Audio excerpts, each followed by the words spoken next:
قال ثم انطلقا، پھر وہ چلے گئے. فلبثت ملیا، حضرت عمر فرماتے ہیں میں کچھ دن ایسے ہی رہا. ثم قال لي يا عمر، اے عمر، اتدری من السائل، تمہیں پتہ ہے سائل کون تھا؟ صحابی نے پوچھا کیوں نہیں، حضرت عمر نے خود سے جا کے پوچھ لیتے. صحابہ کرام رسول اللہ صلی اللہ علیہ وسلم سے سوال پوچھتے ہوئے خوف زدہ ہوتے تھے کہ کہیں غیر ضروری سوال نہ ہو جائے. دیکھو جیسے سوال بتانے کے، جواب دینے کے کچھ آداب ہیں، تو پوچھنے کے بھی آداب ہیں. جتنی بڑی شخصیت ہوتی ہے انسان اس سے سلیکٹڈ سوالات پوچھتا ہے.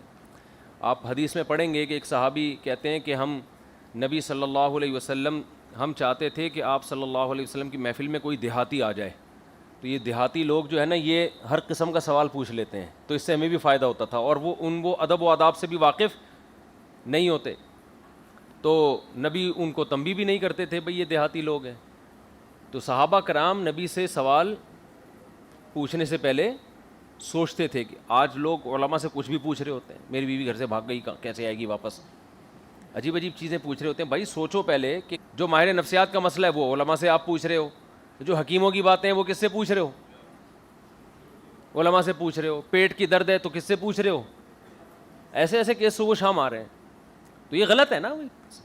غیر ضروری سوال پوچھنا یہ سامنے والے کا ٹائم ویسٹ کرنے کی بات، سمجھتے ہو؟ تو صحابہ اس کا خیال کیا کرتے تھے. اب حضرت عمر، حالانکہ کتنی اہم بات تھی، وہ جبریل آئے، انہوں نے پوچھا. اچھا صحابی کہہ رہے ہیں لا یرا علیہ اثر السفر ولا یعرفہ منا احد، سیاہ بال تھے، سفید کپڑے تھے، سفر کا کوئی نشان نہیں، کیونکہ مسافر کے بال تو بکھرے ہوئے ہوتے ہیں، کپڑے میلے ہوتے ہیں، تو نہ سفر کے علامات تھیں اور نہ ہم میں کوئی ان کو پہچانتا تھا، کوئی مقامی آدمی بھی نہیں. تو سوال تو پیدا ہوتا ہے نا کہ یہ کون تھے، لیکن حضرت عمر نے کوئی ہمت نہیں ہوئی نبی سے پوچھنے کی، اس لیے کہ جو چیز جو پیغام ملا تھا وہ بہرحال مل گیا تھا. اسلام کا پتہ چل گیا، کلمہ شہادت کا پتہ چل گیا. لیکن اس کے باوجود حضرت عمر فرماتے ہم پہ روب تھا. اور اس کی اور بھی مثالیں ملتی ہیں حدیث میں. ذوالیدین کا جو واقعہ ہے، نبی نے 4 کی بجائے 5 رکعتیں غلطی سے پڑھا دیں خطا سے، تو سب صحابہ روب کی وجہ سے خاموش ہیں کہ پتہ نہیں شاید نماز 3 رکعتیں پڑھا دیں 4 کی بجائے. صحیح مسلم کی حدیث ہے، صحابہ کرام خاموش تھے کہ پتہ نہیں یہ، بعض نے تو مبارکباد دی بھئی نماز کی آئندہ سے کتنی رکعتیں ہوا کریں گی، 1 رکعت منسوخ ہو گئی، اب 3 ہوا کریں گی، مبارکباد دی ایک دوسرے کو. فہابا ان یتکلما، حدیث میں آتا ہے ابو بکر و عمر خوف زدہ تھے کہ اس بارے میں آپ سے سوال کریں، روب تھا آپ صلی اللہ علیہ وسلم.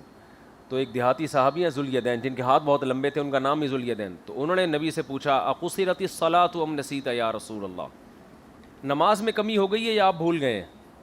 وہ ایک دم اسٹریٹ فارورڈ انہوں نے سوال پوچھا، یا رسول اللہ نے نماز کی 4 کی 3 کر دی ہیں یا آپ بھول گئے ہیں؟ آپ نے فرمایا کل ذالک لم یکن، کچھ بھی نہیں ہوا، نہ میں بھولا ہوں نہ نماز میں کمی ہوئی ہے. انہوں نے فرمایا قد کان بعض ذالک، کچھ تو ہوا ہے. ٹھیک ہے، ان کا کانفیڈنس دیکھیں آپ. قد کان بعض ذالک، کچھ تو ہوا ہے، یا تو اللہ کی طرف سے 4 کی 3 کر دی ہیں یا آپ کو بھول ہوئی ہے. یعنی دوسری دفعہ پوچھنا تو اور مشکل ہے نا، جب نبی کہہ رہے ہیں کچھ بھی نہیں ہوا، تو پھر تو اور ڈر جاتے صحابی کہ یار پھر ہم پوچھیں گے تو آپ صلی اللہ علیہ وسلم فرمائیں گے کہ میں کہہ رہا ہوں کچھ نہیں ہوا اور تم پھر پوچھ رہے ہو. لیکن صحابہ پر روب تھا. ابو بکر عمر جو آپ کے قریبی ہیں وہ خاموش رہے، اور یہ دیہاتی صحابی نے بڑے کانفیڈنس کے ساتھ کہا قد کان بعض ذالک، دونوں میں سے ایک بات ہوئی ہے. تو یہ نبی کے بھی اخلاق تھے، آپ غصے نہیں ہوئے. تو اس سے پتہ چلتا ہے کہ بڑے کے لیے کچھ اور ہے، چھوٹوں کے لیے، چھوٹوں کو چاہیے سوال پوچھنے سے پہلے سوچے، اور بڑے کو چاہیے پوچھا جا رہا ہے تو اس کا جواب دے. خام میں غصہ بولو نا نہ ہو. تو انہوں نے آپ صلی اللہ علیہ وسلم نے پھر صحابہ سے، جب انہوں نے اتنے کانفیڈنس سے کہا کہ کچھ تو ہوا ہے، تو انہوں نے صحابہ سے پوچھا ہاں بھائی کچھ، فرمایا صحابہ نے ہاں ہوا 1 رکعت. تو آپ نے پھر 1 رکعت پڑھی، سجدہ سہو کیا. سمجھتے ہو؟